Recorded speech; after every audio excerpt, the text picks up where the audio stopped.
FCO, NTDO 212, com check. CPS, go. Inco, go. PUS, go. Surgeon, go. Booster, go. Copy that. We have a go from you guys. This is talking sound.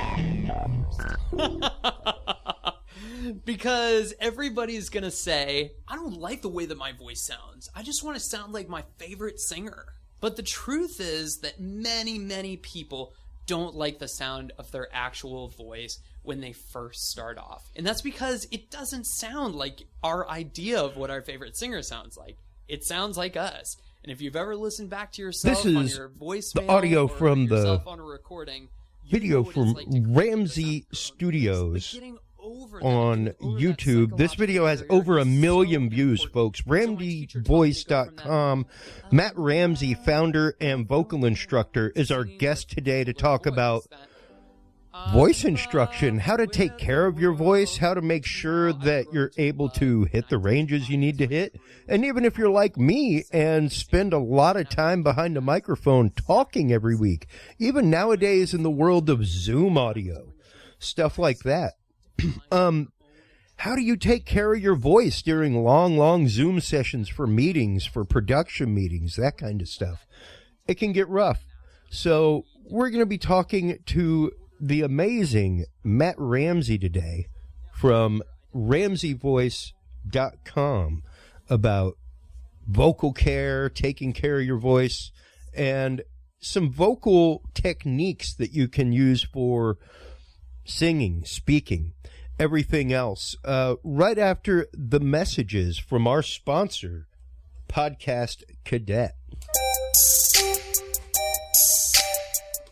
Have you considered starting a podcast? Looking for a way to make your business a voice of authority in an industry? Then Podcast Cadet is the solution for you. Whether starting a podcast for yourself, your brand, business, school, church, or just plain fun, Podcast Cadet is here to help you navigate the waters of the podcast industry. Specializing in one-on-one consultation and training with industry professionals in fields ranging from podcast technology and editing to distribution, monetization, and even social media strategies, Podcast Cadet tailors their services to the specific needs of you and your podcast. Do you already have a podcast and trying to find ways to engage and grow your audience? Sign up for your Podcast Cadet audit today and let us help you explore new and exciting ways to leverage your content and elevate your podcast brand to whole new levels. From consultational workshops to affordable podcast production and maintenance packages, Podcast Cadet is your one-stop shop for everything podcast related on the internet. Visit podcastcadet.com today to sign up for your consultation or training and use code TALKING20 to save 20% off your entire purchase. That website again is podcastcadet.com. That's right, folks. And while you are online checking out podcastcadet.com, full disclosure, I am one of the founders of Podcast Cadet. I helped found that because I spent years in production and saw a lot of really good friends getting really bad advice when it came to starting podcasts, branding shows, things like that. So I teamed up with some folks that were social media people, that were fellow producers, editors, that kind of stuff. And we were like, let's start helping people navigate those murky waters. It's been fantastic. We actually just went and spoke at Comic Palooza in Houston this weekend. Mad thanks to you guys. That was a epic panel, doing a shortened version of our podcast boot camp. And we probably had about 50, 60 people sitting there on the convention floor enjoying that. So thank you guys so much for that. While you're online checking out Comic Palooza and, of course, Podcast Cadet, make sure to stop on by our other sponsor, True Hemp Science. True Hemp Science is where you can go to get your favorite CBD products. I have been using all of the products by True Hemp Science for the last many years on the road. My doctor prescribed CBD to me as a supplemental for my anxiety. True Hemp Science is based right here in Austin, Texas. Everything is organically made, full-on spagyric process, where they use every part of the plant, and then everything that's left over, they destroy that and then refilter it. Absolutely amazing. Their stuff is fantastic. Stop on by True Hymn Science today. Use the code TALKING7 to save 7% off your entire cart of $50 or more, and get two 25 milligram edibles for free. True Hymn Science is the website. Talking7 is the code that you want to use. Our guest today is the amazing Matt Ramsey, vocal coach and founder of the amazing website Ramsey Voice Studio. Matt Ramsey, welcome to the show. How are you today? Hey, Chris, thanks so much for having me. It's Absolutely. great to be here. Oh, man, I have been excited about this episode. We have crossed paths numerous times over the last many years. I know you did some work at the theater that my wife managed here in town in Austin a while back, and that was like right as you were starting everything. Yeah. I remember like you were really like, I think I'm going to go with this voice thing like full time. Yeah. That was an interesting kind of turning point in that. So, you know, for the other people that are listening to this, maybe doing kind of creative stuff as well. It's really difficult, I think, sometimes to make that leap towards, okay, I am going to do this, you know, entrepreneurship thing. And so it's funny that that we kind of crossed paths around that time, because that was right around the spot where I was like, okay, I don't know how this thing's going to work out. You know, I've got enough for a couple months rent left in the bank account. But I'm going to just do my darndest and try to make this thing happen. And luckily we've been pretty successful with it. And, you know, what's great is that you actively define your level of success. That's what I love, because there's people that are like, yeah, you know, I want to be able to go out and have a boat and everything else. And then there's people that's like, hey, if I can pay my rent and my bills doing what I love doing every day, mission accomplished. 100%. Yeah, absolutely. You define what is successful to you. And for me, I mean, it was just, at that point, it was just quitting my job waiting tables. So, you know, mission accomplished. Yeah. And even now, you know, like I was saying in the intro, to the point and to the tune of millions of views on some of your videos on Ramsey Voice, you have become one of the online authorities for this information when it comes to YouTube and other platforms. And it's great to see you, like you said, going from waiting tables to within 5 years, achieving those accolades and acclaim. Right. And, you know, what's kind of funny about that is you have to be doing that all at the same time. Right. It's not just like, okay, one day you wake up and you're like, okay, it's time that I'm going to go and pursue this dream. I think that, you know, you really have to be working on both of them at the same time. And one of the things that I admire about you, Chris, is like, you're a serial entrepreneur, man. You've got a lot of irons in the fire. You're doing a lot of stuff. I own like 18 forges, dude. Like, it's insane. I was actually accused of that, being a serial entrepreneur not too long ago. I was just talking with that guy earlier this morning, my good friend Craig Hubbard of Epic Sales, whenever I brought him on board when COVID hit to kind of bring Podcast Cadet up to a new level and visibility on Google, things like that. Mm-hmm. And absolutely. We sat down. He was like, you know, just send me like a roadmap of what HC Universal is all about, you know, because there's my HC Universal LLC, and then everything else is DBA subsidiaries underneath that umbrella. Mm-hmm. And when he saw that, he was like, wow, I don't know how you find the time for all that. Yeah. He's like, I can't even. He's like, you've got like 6 different things going on. And they're all related in some way, shape, or form, and they are all like utter niche little things that whenever were like part of my industry, like Austin Hot Mods, my pedal modification company. Like, I worked with musicians for years that were broke and could only afford like pawn shop pedals, but they wanted a unique sound, you know? So I filled a niche of people that wanted that and couldn't afford like sending their pedal off and waiting 8 months and paying more than the price of the pedal to do it. Right. You know? Yeah, And- you got to find those spots and try to be that person that kind of fills in that need. Yeah. Well, and once again, remembering that root as an artist, I think someone like you, Matt, and let's kind of start disassembling, so to speak, the path of Ramsey Voice Studio and how you got onto this path to begin with. Because obviously singing music, things like that, are something that most people are rooted in and the rest of their life revolves around it. Yes. At some point. Yes. And like you said, it's finding that moment where it's like, you know, I have the opportunity, I'm going to do it. Right. And I think it's so important that, you know, you're still close enough to the fact that you were still waiting tables 5 years ago to fully have that grasp and heart still, you know? Right. And hey, I spent years on the road doing what I do, but even the last year of COVID and being locked away and doing shows via remote, like literally running Zoom meetings from my home for people, stuff like that has been like a soul crushing experience professionally. Mm-hmm. And really redefined me as a technician, you know?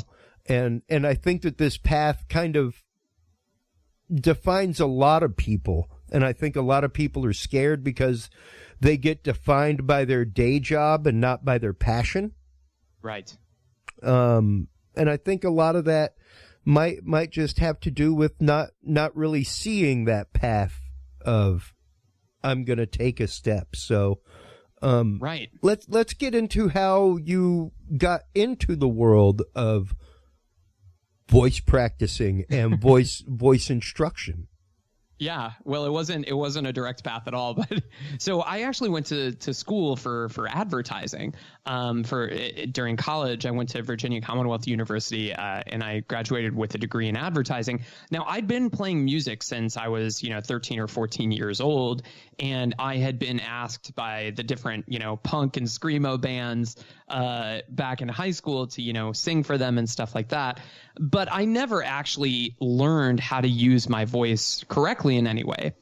Now, I went to school for advertising, and the summer after that was one of the most depressing summers of my life. I mean, just to give you a little perspective, it was 2008. The country was going through a rough time right then. I couldn't even find an unpaid internship to get started. And so I was waiting tables at the Jefferson Hotel, which is this historic hotel in downtown Richmond. A lot of fancy folks go there. And it was the breakfast shift, and one of my tables, they had all of these folders out. They were looking at all these different graphs and stuff like that. And I was like, "Oh, what do you guys do?" And they're like, "Oh, we're an advertising agency from San Francisco." And I was like, "Well, I don't know if you guys take interns, but I'm your next one." And indeed, they did not take interns, but they made an exception for me. They brought me out to San Francisco. And, this is kind of one of those funny things because it can at sometimes feel like everything is going right, like the universe is opening all these doors, and you're just like, yes, yes, yes, yes, yes, yes. And so I landed in San Francisco, and the next 3 months were some of the worst months of my entire life. Oh, God. I mean, it was a real grind to actually be working in a real advertising agency where everybody was stretched so thin because of the recession and, layoffs, all this stuff. They didn't have the bandwidth to kind of, nurture somebody that was brand new at this. And so at the end of this 3 months, I was decidedly not hired, definitely not hired after this internship.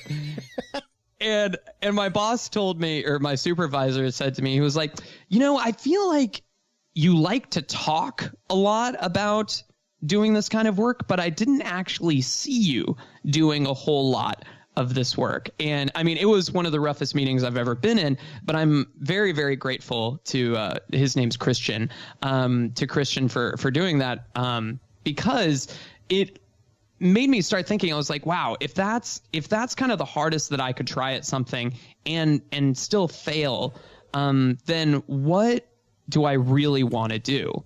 And so that was when I decided, man, music has always been there for me. I really wanted to pursue this.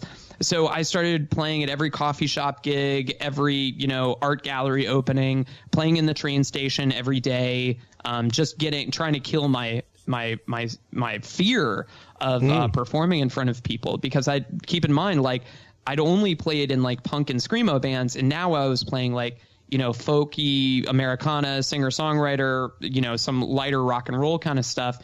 That was the way that music was taking shape for me at that point, the music that I was writing. And I'll tell you, you learn a lot about your voice singing for a couple hours in a train station. I mean, people throw shit at you. People throw stuff at you, I should say. That's okay. That's okay. You can curse. That's a real and raw moment in life, man. It was a real moment. Let me tell you. And inevitably at the end of 2 hours every day of singing, your voice would just be totally shot. And so I was like, wow, I really have no idea what I'm doing with my voice here. Yeah. I should probably learn. And so I started taking voice lessons for the first time, found a fantastic teacher, moved to Austin. And within a year of working with him, he was like, you just figured out what I was doing with your voice. You figured out why I gave you this exercise or whatever it happened to be. He was like, why don't you just start teaching this stuff? And I was like, no way, man. I'm going to be on the road, selling, platinum albums and stuff like that. Yeah, I'm just doing all this till my album drops. That right, exactly. and then I decided, you know what? I'll just give it a shot. Maybe he's right. Maybe I'll just try this with some of my friends. So I started teaching a couple of my friends for free, and I discovered that I absolutely loved teaching, and it's just been, nonstop. I mean, that decision was the one of the many, many, many thousands of decisions that have led me to where I'm at right now.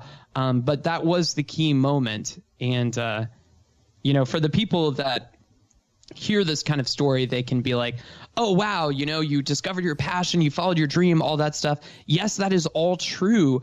But then you also have to work just crazy hard to make that continue to happen for you in order to, keep going. Because even when I decided that I wanted to become a voice teacher, I mean, I was still waiting tables. So yeah, it wasn't immediate, Well, no. Because you still got to pay bills. And right. And until those two offset each other, until you are making at least an equal distribution of money instructing or doing whatever you want to do passionately as what you do in your day job. Right. And what's interesting is many seasons ago, I want to say probably season 2 or 3 of this show, one of my most popular episodes on YouTube was 10,000 hours to be a professional. Right. And I broke it down on screen, and it was basically doing something like 25 hours a week, 30 hours a week for like 5 years. Oh, yeah. So if you think about those passionate individuals that are out there waiting tables during the day and going out and playing every night, going like, yeah, they are definitely putting that time in. And you doing the same thing to build up Ramsey Voice Studio in the meantime while you had a day job was no different. Yeah, and if you look, I mean, I think, a lot of people bring up that Anders Ericsson study with the 10,000 hour rule, and Malcolm Gladwell, points out in his book just this moment about, deconstructing where the Beatles got their 10,000 hours, playing 8-hour gigs in Hamburg before they were anybody. Before they were the Beatles. They had a different drummer, all this different stuff. And so what's really interesting to me, Chris, is when I get students who take a lesson for the first time and they are brand new. They are brand new to this thing called singing, and they're exploring their voice, and it's a beautiful thing. But they have this moment that they're like, so how long is it going to take me to get good at this thing? Like you think a month, 2 months, 3 months. And it's like, why don't we just let's revisit that question after a year. And as soon as you say that word year, all of a sudden you see their expressions go blank. And it's like, well, what did you expect? Because not only is singing this kind of thing that's a little bit difficult because if you watch a guitar tutorial on YouTube, you can see where to put your fingers. You can kind of get an idea. But it's not like you can watch a YouTube video and figure out, if I put my fingers here on my throat, all of a sudden I'm hitting that note that I'm supposed to be hitting. Yeah. There's so much trial and error with singing. And so oftentimes that exploration of like, oh, that's it? That's the feeling I'm supposed to have? That's the stuff that takes time. Well, and I think a lot of that especially comes down, much like with guitar and other instruments, it comes down to that nuance in playing, and even like nuance in how you stand, nuance in your posture. Totally. Same thing when you're playing guitar. Like if you are properly holding the neck of a guitar, it is 3 times easier to play. Yes. Yes. But it's that rote habit of putting your thumb in the proper position in the back of the guitar and putting it there all the time, every time. Right. And that takes a long time to muscularly train your mind and your body to do regularly. Right. To trust. Much and like to trust that you're not going to screw it up. Yeah. Because it is easier to hold your thumb around the neck of the guitar. Totally lazy and easy. That's how I play. Right. I'm not gonna lie, I do. One of my very good friends, Tom Metz, teaches guitar, and anytime that we're just like in the living room jamming, he's like, "Man, that just must hurt after a little while, huh?" Yeah. I'm like, "You have no idea." and to bring it back to singing. I see the same thing happen all the time with people that have been, they just they just yell up for their notes like crazy, and it's just like, wow, that must hurt. I mean, that's gotta hurt after, and and of course it, they're flat, and the tone is bad and all that stuff. Now, there are many singers that after years and years and years of doing that, they can make it sound the way that they want them to, but it's so much easier to just learn the right techniques the first time. Having those techniques is what's so utterly important, and that's what I love about your video series that you have done with Ramsey Voice Studio, is that you teach these general principles that can be picked up so fast by anybody, that if you take that 1 hour a day, the same hour that you would take to noodle around on your guitar watching Simpsons just to run scales, or practice chord fingerings, whatever, like, you can do the same thing with your voice. Yes. One of my teachers said this really awesome thing one time where he was like, if you think about it, the vocal cords can only do 4 things. They can open, they can close, they can stretch, and they can slacken. That's pretty much it.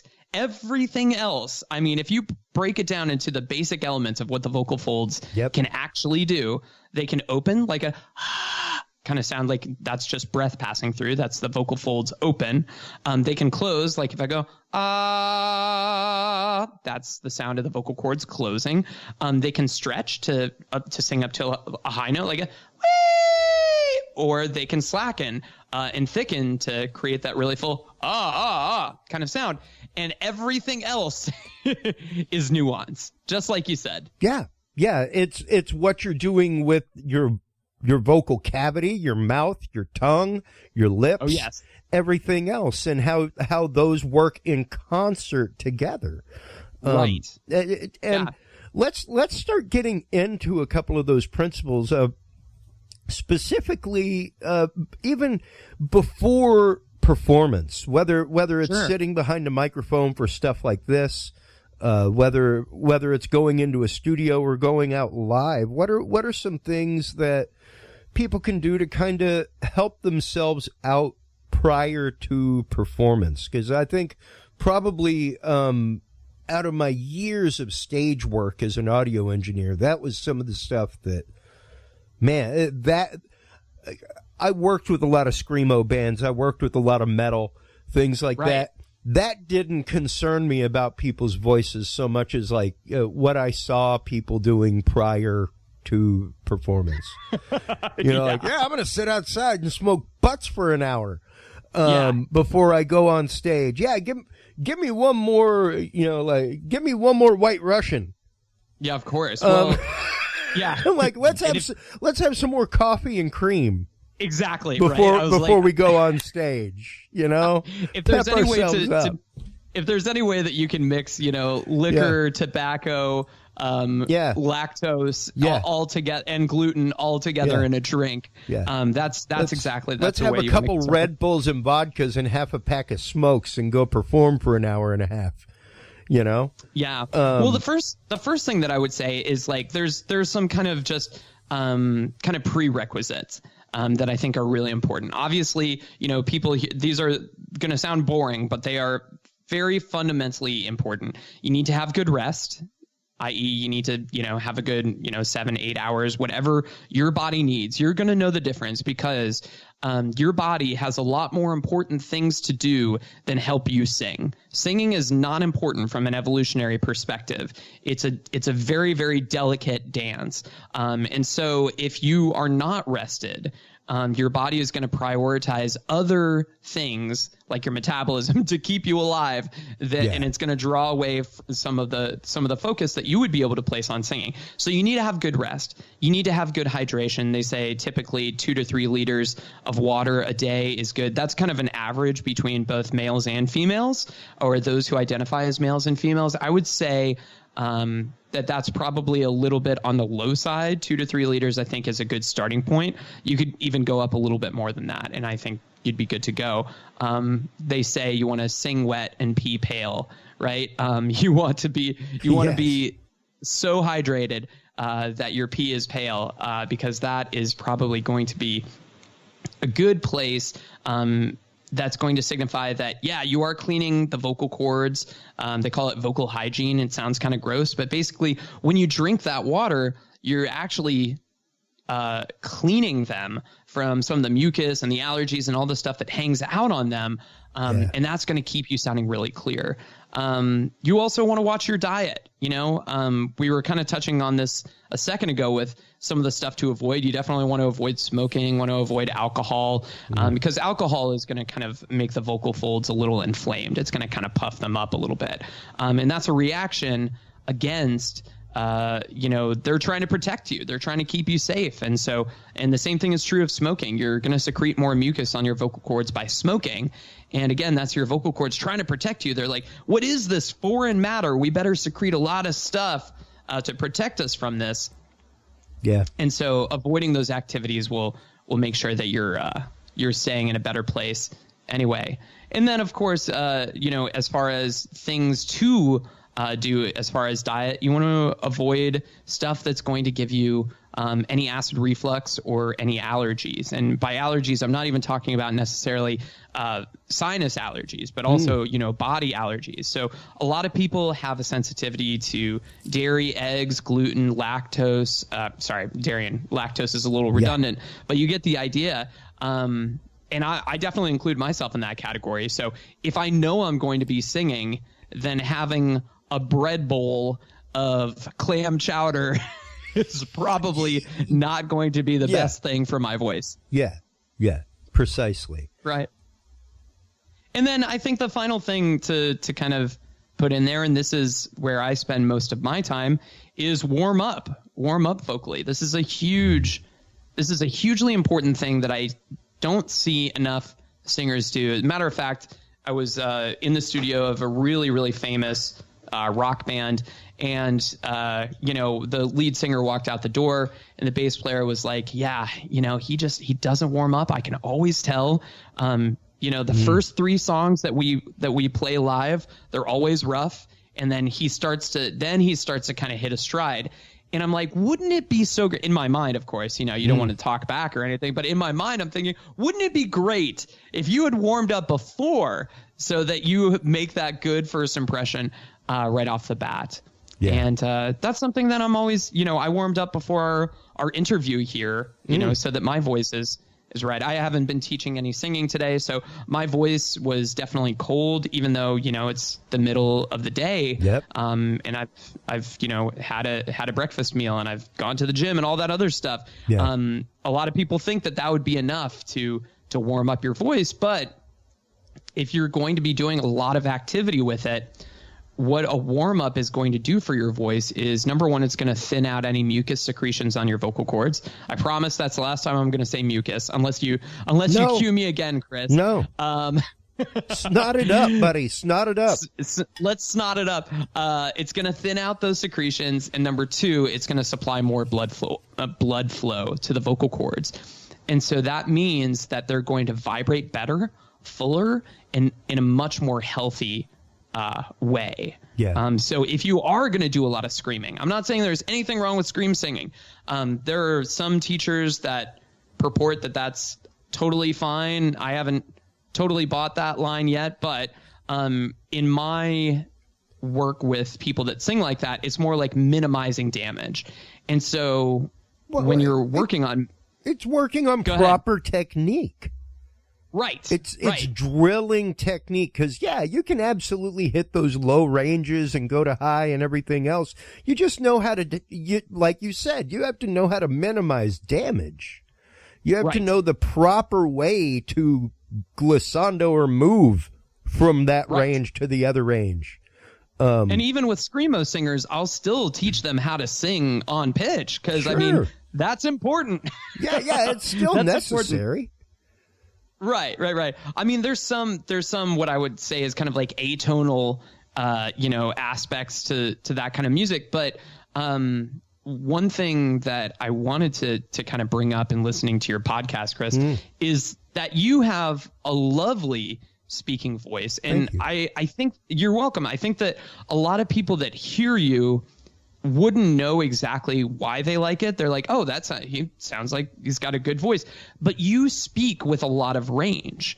And even speaking, so you'll start up here and then you'll land down here, right? Yeah. This is what I'm talking about in terms of speaking range. This is important no matter what genre you're doing, whether you're speaking, whether you're singing. Having some melody to your voice, having a range, and exploring it from the bottom to the top part of your voice is so important, because the vocal cords, in order to stay healthy, they need to unpress too. It's not just squeezing them together as hard as you possibly can. And a really easy way to kind of decompress them is by using more range in your voice. And so you'll hear with me, I talk high a lot and I'll talk low a lot. And that is preserving the instrument. Well, and I think what a lot of people forget, Matt, and I think this is something really important to touch on right now, especially talking about technique. I thank you very much for the high compliment on my voice. Of course. I thank one man for that. That is Timothy Driscoll. He is no longer with us, but he was my theater director in high school. And cool. He was the gentleman that taught me to relaxedly speak with my diaphragm. Yes.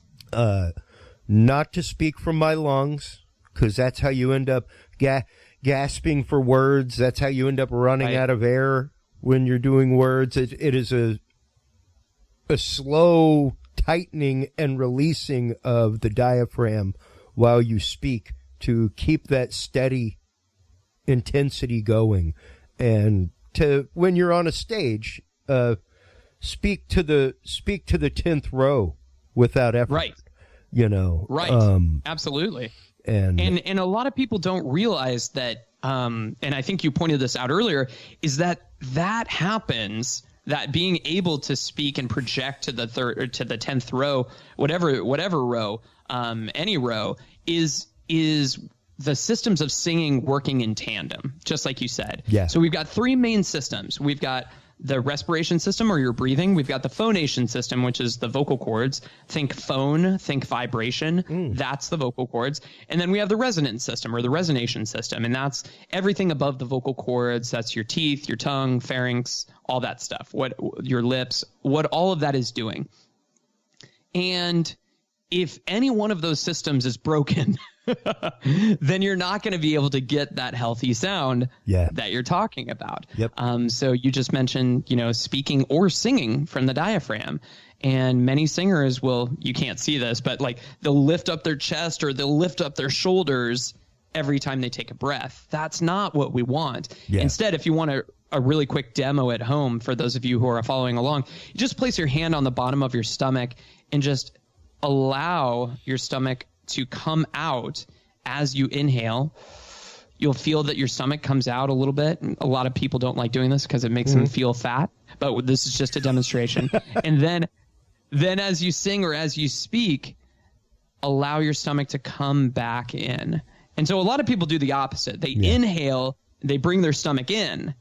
Well, actually, what you're doing is you're smushing a lot of important stuff in your abdomen around.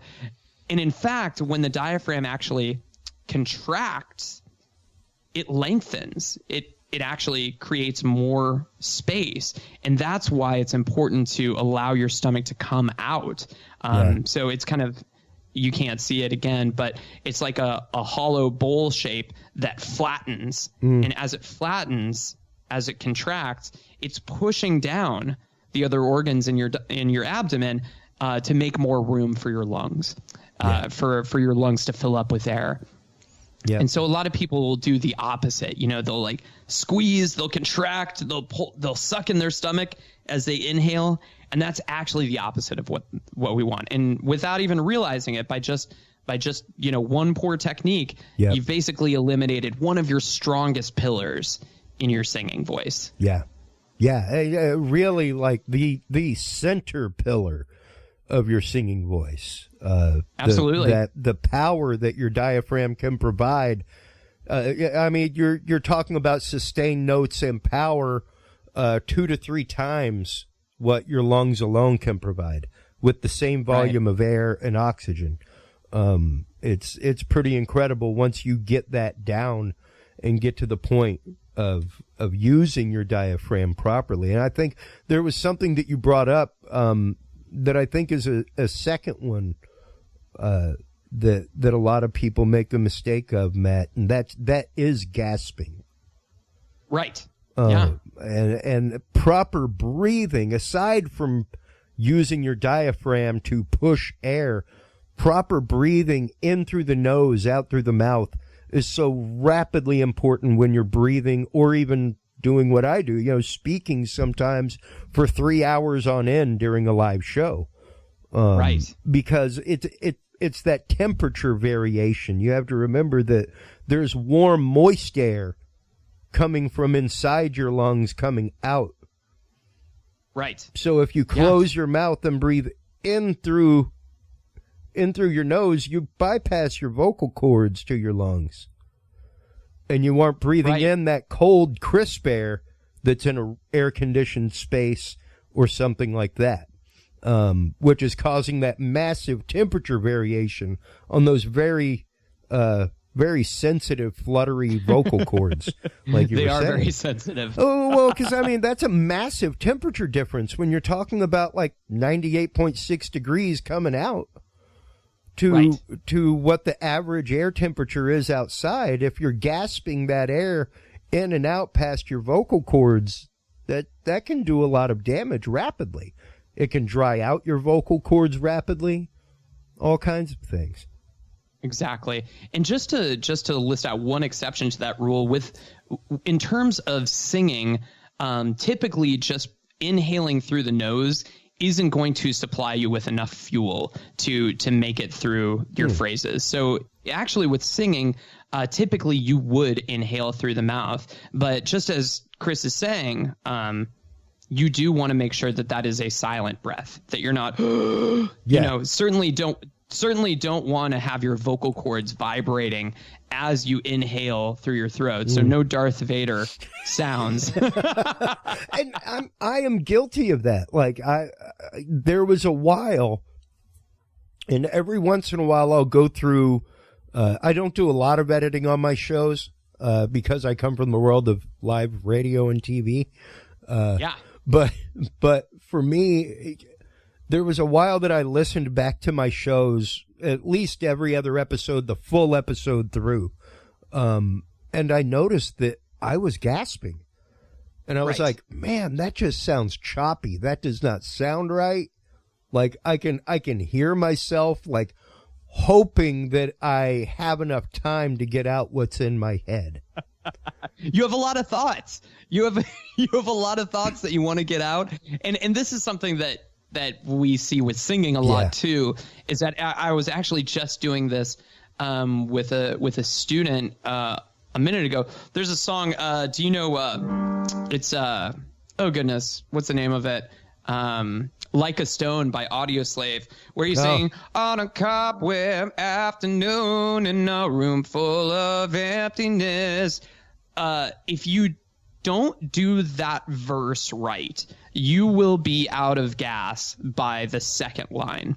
And in this case, with this particular student, what I actually did was I took a set of the lyrics and I added in little breath marks to remind him where he needed to breathe, because otherwise you're not going to make it through those lines. Because at first, I mean, Chris Cornell sings that so beautifully, you're unaware of the work that goes into it.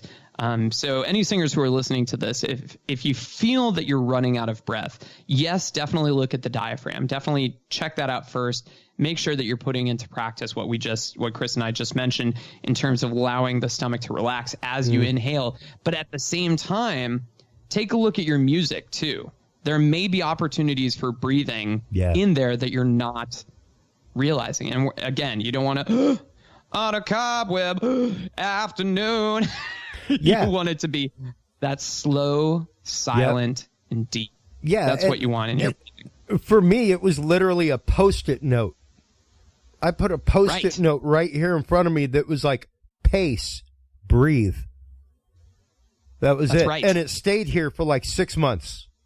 I think my cat tore it down, and I was like, I think I'm good now. I've learned the lesson now. There's still a note on my recording system though that says press record. I do it professionally, but anything for granted. Well, you don't want to take anything for granted, you know. Well, and I think that's something that singers and podcasters alike tend to do. You know, we tend to take for granted that when we hit record or when we step foot on stage or behind a mic, that it's just going to be there. Right. And I've definitely worked with people who had like that broadcast voice, and because of their style of broadcast, now 6 years later, they no longer have that broadcast voice necessarily. Right. Because of how they abuse it. Right. And you could be talking about people that are speaking in ranges and in ways that are unhealthy for them. Yeah. And so I had a fantastic teacher back when I was in school for advertising, and he had a voice that you would recognize if you watched any commercials from the 90s, like any of the Super Bowl ads. You would talk like this the whole time. It would just be all down here, and that's why you want to buy Cheez-Its. And you know, it was just like, wow, that is really difficult. And you know, if you follow that road long enough, you start to lose it. And it is unfortunate sometimes in both singing and speaking worlds, when you see somebody become really, really well known for a particular sound that is not sustainable, but too bad. Guess what? That's what they're paying you for, and now that's your life. And that's a position you really don't want to be in. I actually think of Brandon Flowers of The Killers, in that he was working with a great voice teacher named Jeffrey Skousen in Vegas.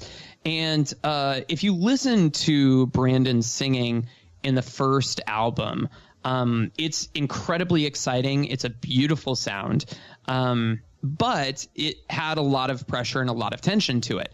And if you listen to the second and third albums and onwards of The Killers, he really changed his vocal sound quite a bit. And I think some people probably felt like it wasn't as exciting. But guess what? I mean, here they are 15, 20, what is that? Almost 20 years later. Yeah. And they're still singing and just sound great. And that's one of the very few exceptions that I've seen of somebody that was not forced, was not forced by vocal surgeries, was not forced by tour cancellations, wasn't forced by management to change their sound, but actually changed it for the better and for the sustainable on their own. Yeah. With obviously he had a great team that was helping him through this and make that transition. But too often we see people whose voices get, snuffed out by poor technique. Yeah. And then they start thinking about, oh, maybe I should get some training. Yeah.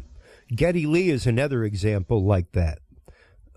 Great example. And most of that was just because of the fact that, like, hey, man, he wasn't in his mid-20s anymore. Right. My voice does not sound like it's... Go back and listen to early episodes of Talking Sound, folks. We're in season 7 right now. I guarantee you there is a change in my voice. And that's just the fact of I'm 45 now, And I remember whenever I worked the Rush show the second time here in town, one of the guys was like, they have monitors by their feet for the lyrics. I'm like, yeah, man, you write 30 years of music.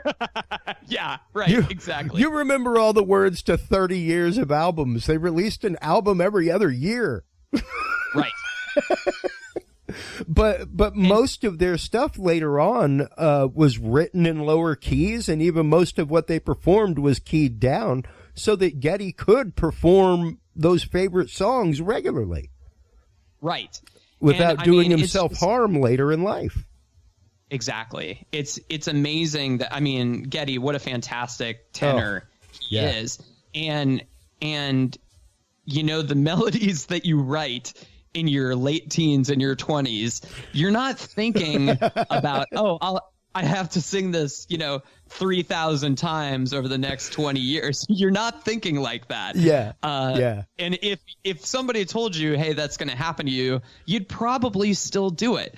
But guess what? It's very, very important to take those real considerations of where your voice sounds good, understanding your vocal range, understanding what your voice is kind of built to do, and not abusing it. And if you have to, make changes as time goes on, that's great. I've had plenty of singers where it's like, dude, you're singing way too low. Let's bring you up a couple of keys, and your voice is going to be so much happier up there. Well, and let's get into that real quick because, I never went to broadcast school or anything, but I worked with plenty of hosts, and they kind of gave me tips here and there about kind of that classic glottal lift that you can speak with. But what are some ways that people can find that vocal range, that sweet spot, so to speak, that right key for them to speak in and sing in? That's a great question. So let me tackle the singing first, and then I'll get to the speaking, because they are slightly different. So in terms of singing, shameless plug, I've got a fantastic tool online that you can use to find your vocal range. It only takes 6 seconds. You enable your microphone, you sing your lowest note, you sing your highest note, and it will tell you what your range is. You type in your email and it will tell you, oh, you've got an octave and a half, or you've got an octave, whatever it happens to be. And that is a fantastic starting point just to get an idea. And I cannot tell you, Chris, how many singers and people in my audience that I've had that are like, oh, I have a vocal range from like E0 up to E7, and it's like, no, you don't. Yeah. No, you don't. Here, try this free tool. Yeah, exactly. It's like, okay, so yeah, try this tool, and just shoot me an email with the range that you find. And it's more difficult to cheat that way. And that's why I created this tool. Is I really wanted people to get an idea of where their voice is and what could be holding them back. So a lot of the times I'll see people actually report ranges that seem quite low for them. And then I'll have them in a lesson later and I'll be like, oh, fantastic. Okay, so you know that note that you thought was the top of your range? Well, actually, you weren't using your head voice or your falsetto or whatever the case happens to be. And it helps them. It's a journey of discovery that they figure out, oh, wow, so that's the top of my voice or what have you. So the rangefinder is a great place to get started. A general rule of thumb that I give to people is that take whatever vocal range that you find there and then subtract a fifth from it. So let's say that you find that your vocal range is from let's say a C3 all the way up to a G5, right? Now, odds are that G5 is not going to sound as good in your voice as the C3 does, the note on the bottom. By the way, if you're not familiar with these notes and the names that I'm giving them, C3 just means the C that's in the third octave. That's the octave below middle C. And then G5 is the G that's an octave above the C above middle C. So there's a C5 is the C above middle C, and then the G is a fifth up from there. And if that's really confusing, don't worry. We can always, there's plenty of diagrams online that you can look at and be like, oh, there's C3, there's G5. Anyway, so to subtract a fifth, just count down from that. So G, F, E, D, and C. So actually, if you find that your range is from like a C3 up to a G5, that's 2.5 octaves.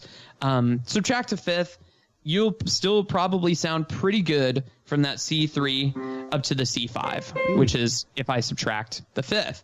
That's a good starting place. We have a name for this comfortable range of your singing voice as voice teachers. We call it tessitura. It's a tessitura. It's a very fancy Italian term, but basically it just means a comfortable range of notes in your voice. And this is incredibly important to find. And unfortunately, there's no one-size-fits-all solution to finding out what it is. It's something that happens with trial and error and with training. So usually if a singer's in front of me, I can be like, okay, great. So your range goes all the way up to G5. But do you kind of hear how these notes up above this C here, they start getting really, really tight and squeezy and all that stuff? Well, you can't really count that. You can't really count on that being there in a song if you need it to. And would you want it to be? Right. Yeah, exactly. Does it sound right? Or does it sound like you're forcing it? Exactly. Exactly. So that comfortable range of notes is really important to find, and subtracting a fifth from your range that you find on rangefinder.ramseyvoice.com is probably a good starting point to be able to do that. Now, you also asked about the speaking voice, Chris. So what's interesting about the speaking voice is that most comfortable speakers tend to speak about an octave below their first passage. What is a first passage? Well, first passage for most males and those who identify as male starts around like an E4. That's the E above middle C.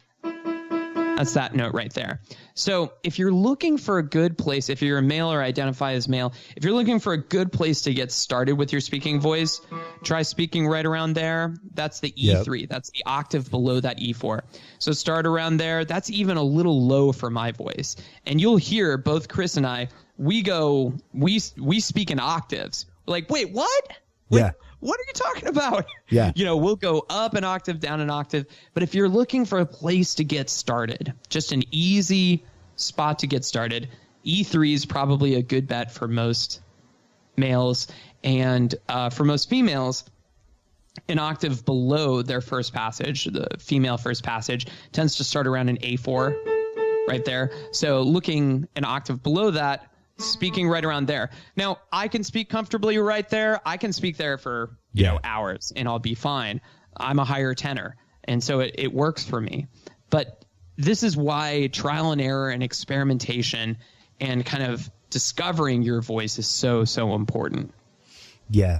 Yeah. And I think really not just discovering your voice, but being comfortable and okay with your voice. Being comfortable and okay with not just the range that you're in, but the ranges that you can't hit. Exactly. Yeah. Because, hey, self-awareness. There's ranges that you can't hit, and that's okay. Right. You know, we should have pride parades for I'm a baritone and it's okay, because everybody wants to be a tenor right now, and everyone wants to be a soprano. Everyone wants to be Bruno Mars. Pretty Justin sure Bieber. everybody's always wanted to be a tenor. Yep.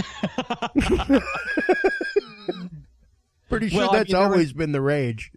There's this phenomenon that I see in my studio that I call alto jealousy, which is when I have a really, really high soprano singer and she's like, oh man, I really wish that I could sing those deep low notes like Adele or Tracy Chapman, Annie Lennox, for instance, other famous altos. And I'm like, be grateful that you have this ease to sing up in those higher notes and those higher registers in your voice, because it's not everybody. I think you said everybody wants to be a tenor. Everybody wants to be something other than their true voice type. Yeah. It's true. It's true. Out of the thousands of people that I had step on my stage over the years, Matt, probably hands down, I'm getting chills right now just thinking about her. I just got a shiver. Hands down, the most talented individual that I ever saw was the singer LP. Oh yeah. Oh wow. What a range. Dude, she was the most drilled singer that I ever saw. Spent 20-30 minutes running the full octaves of a grand piano upstairs in the kitchen by herself. She was like a classically trained singer who studied at the Metropolitan Opera. That's why she's able to hit the ranges that she hits, but absolutely with ease and grace. Yes. It is absolutely phenomenal to watch her perform and to hear her. So, I mean, she's just a great example of somebody who is drilled and honed in with their voice. Yeah, I'm pretty sure she would break my rangefinder. I'm pretty sure that would be. She is skilled, man. It's mind-numbing to watch. And a little girl, a little lady. Yep. Powerhouse. Yep. When you hear the voice come out of her, you were like, wow. Amazing. There is an interesting tendency that sometimes, not always, but sometimes body type can kind of correlate with a singer's voice type as well. So I'm a short dude. I'm 5'8", relatively short, I guess. And I've got this tiny little larynx. I've got little vocal cords, and that's why I'm able to sing so darn high. And then you look at someone like Ariana Grande, and she's little lady, little voice, tiny little larynx, tiny little vocal cords, and man, those things can vibrate thousands of times a second. Yeah. And then you see a guy that's 6'7", just a monster, huge guy. Think of Shaq.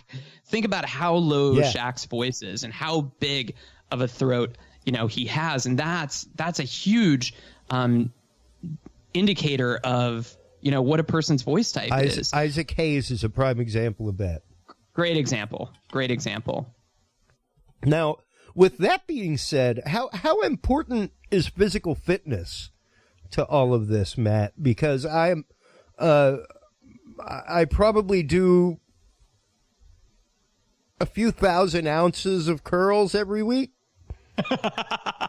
That's about as in shape as I, at least right now. I've told most people that over COVID, my home has developed a bacon budget.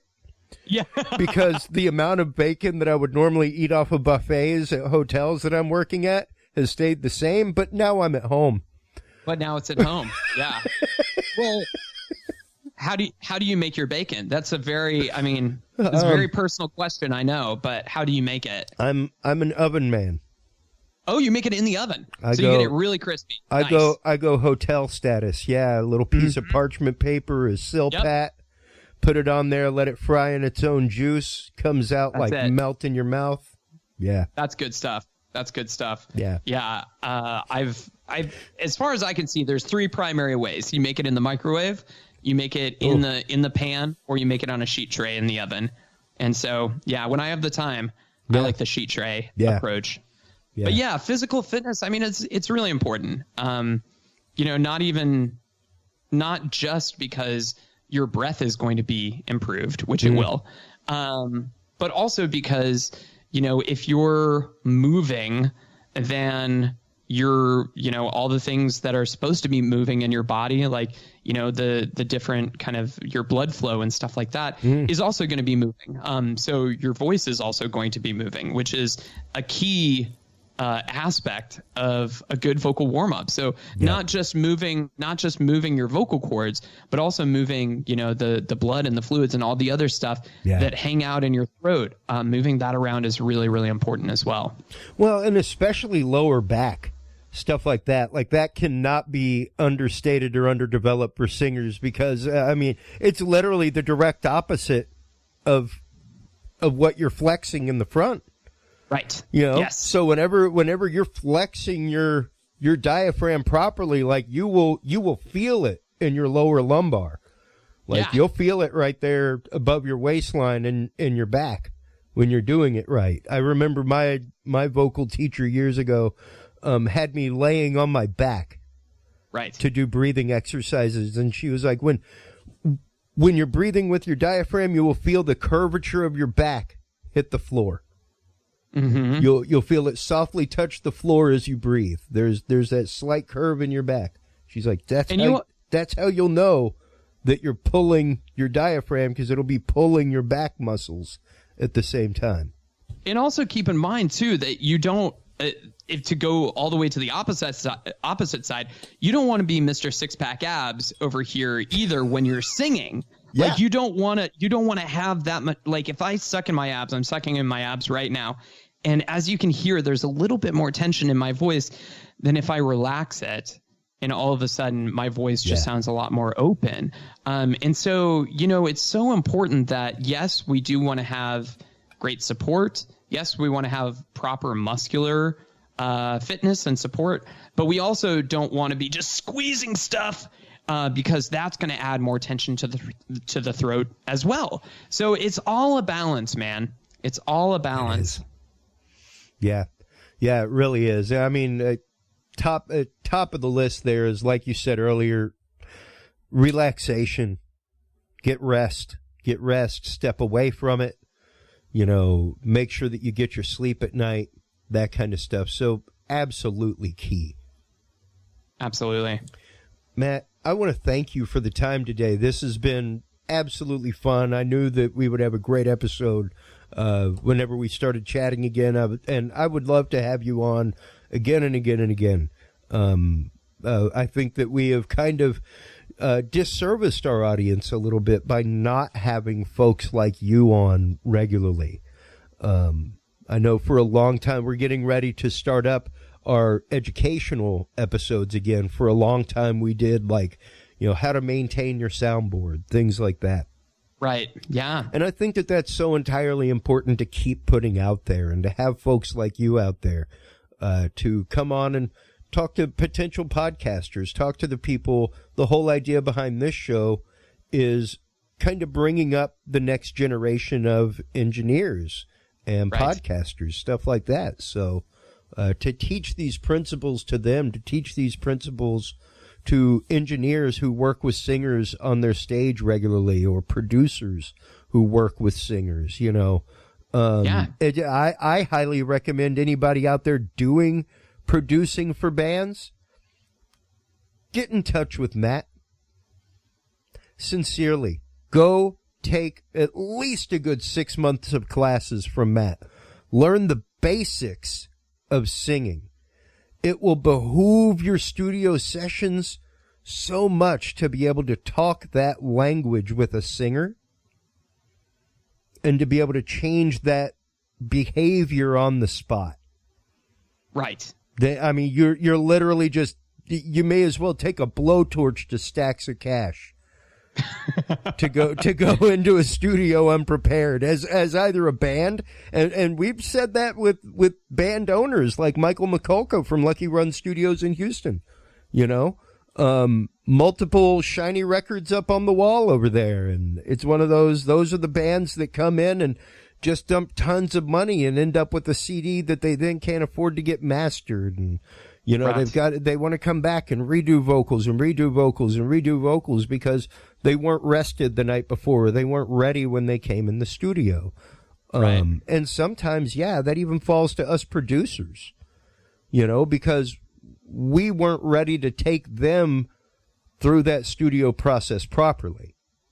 Absolutely. You know how politicians like talk about like, I'm willing to work on both sides of the aisle. Are I think you? that Are you? Am I? Well, not me, but I think that it's important in the music and just in the sound business that we work on both sides of the stage, right? Yeah. With the people that are on the stage, but also the people that are managing the sound and that are responsible for, you know, producing the music or whatever the presentation happens to be. And so the more that those different folks can start to get on the same page and start to talk to each other and not just speak in platitudes of like, just turn some reverb on. Like, you know, singers need to learn how to speak to front of house managers as well. So yeah, the more that those different groups of people can talk, the better off we're all.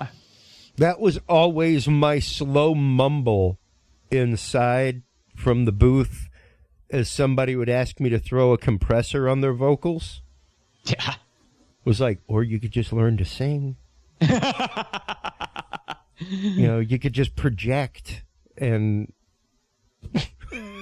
don't forget about glottal compression. You know, don't forget about the compression that's natural within your voice. That's right. You could just project more whenever you need to get louder, and we could not depend on electronics to do that. Right.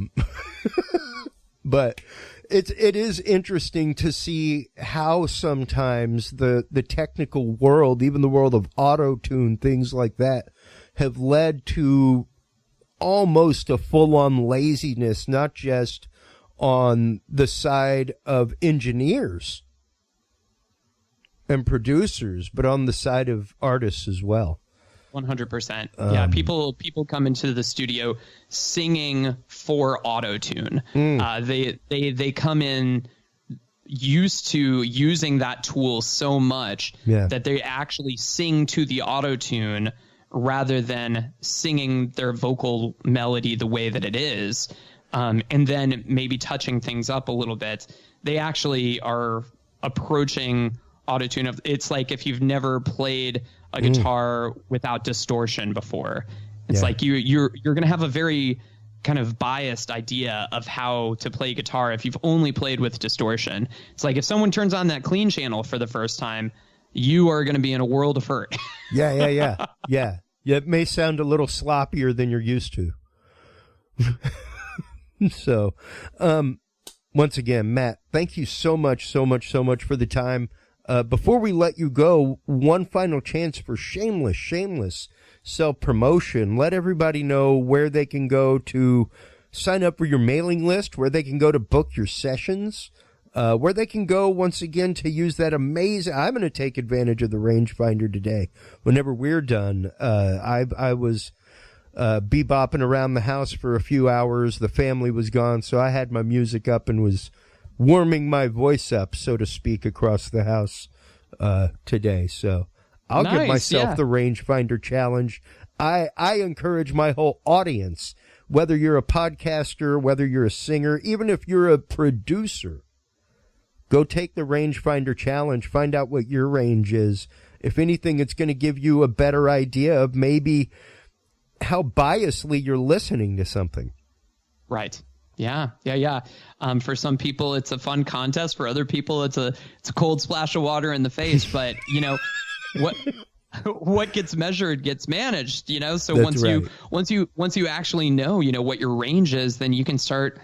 You know, wow, that's a little bit lower than I thought. Well, maybe I should, you know, work on expanding that a little bit more. And then you have a place to start. So I would just recommend that people check out rangefinder.ramseyvoice.com. Rangefinder is all one word. So rangefinder.ramseyvoice.com. As soon as you go there, you test out your vocal range. You allow the mic. You'll sing your lowest note, your highest note, and then you enter in your email address and it'll tell you exactly what your vocal range is. And then there's lots of different ways to get in contact with me. But as soon as you enter in your email, you'll get a little bonus and stuff too. So that's a great place to go. But my main site is ramseyvoice.com as well. All right, Matt. Once again, thank you so much. We've got to start getting you on regularly to talk about this kind of stuff. Keep us all abreast of, latest developments with what you're doing, projects that you're doing, what we can do to better take care of ourselves, better take care of our bodies, our ears. Most people do not realize. I mean, there's a reason why it's an ear, nose, and throat doctor. They're all connected.